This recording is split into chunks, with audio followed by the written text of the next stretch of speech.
उत्तराखंड में भारी से भारी बारिश को देखते हुए मौसम विभाग ने रेड अलर्ट घोषित किया है। कुमाऊं के सभी क्षेत्रों में रेड अलर्ट घोषित हुआ है और गढ़वाल के चमोली, रुद्रप्रयाग और पौड़ी क्षेत्रों में मौसम विभाग ने चेतावनी जारी की है। इसके बाद सरकार ने एक्शन में आते ही सबसे पहले तो मुख्यमंत्री पुष्कर सिंह धामी ने सभी जिलाधिकारियों को अलर्ट किया है।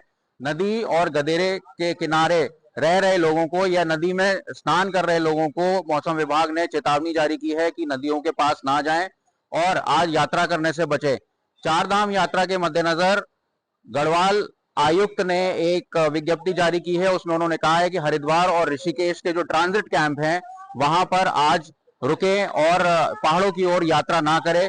तो चारधाम जो है वो कहीं ना कहीं सुस्त पड़ती नजर आ रही है, क्योंकि इस समय पहाड़ों में काफी खतरा है। हमने बीते दिनों देखा था किस तरह से लोग जो हैं पहाड़ों पर यात्रा कर रहे थे और उनके ऊपर अलग अलग स्थानों पर चट्टाने गिरने की वजह से कई लोग घायल हुए, कुछ की मौत भी हुई। इस समय पहाड़ पर यात्रा करना बिल्कुल जोखिम भरा है। यात्रा करने से बचें और सुरक्षित स्थानों पर रहें।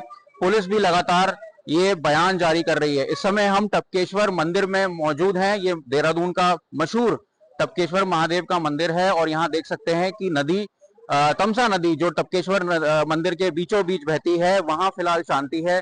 कुछ लोग जो किनारे बैठे हुए हैं या नदी में जो बच्चे स्नान कर रहे थे उनको अभी यहाँ से खाली कराया गया है। यहाँ लगातार जो है घोषणा मंदिर प्रशासन कर रहा है कि नदी किनारे ना जाएं, क्योंकि बादल फटने की स्थिति में कभी भी नदी में जो है जल सैलाब आ सकता है और जान को जोखिम हो सकता है।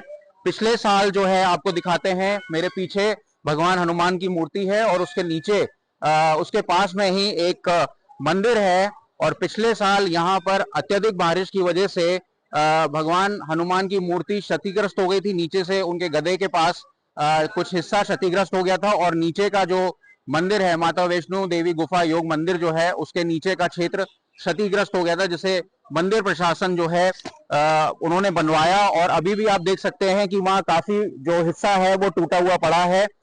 हर साल जो है तमसा नदी विकराल रूप लेती है। फिलहाल अच्छी बात यह है कि तमसा नदी इस समय शांत है।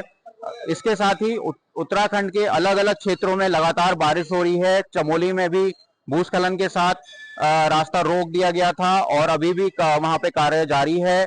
वहीं NH7 जो है टिहरी के पास तोता घाटी में, वहां पे भी लैंडस्लाइड हुआ था और वहां पर भी ट्रैफिक रुका हुआ है। इसके साथ उत्तरकाशी में फिलहाल बारिश नहीं हो रही है।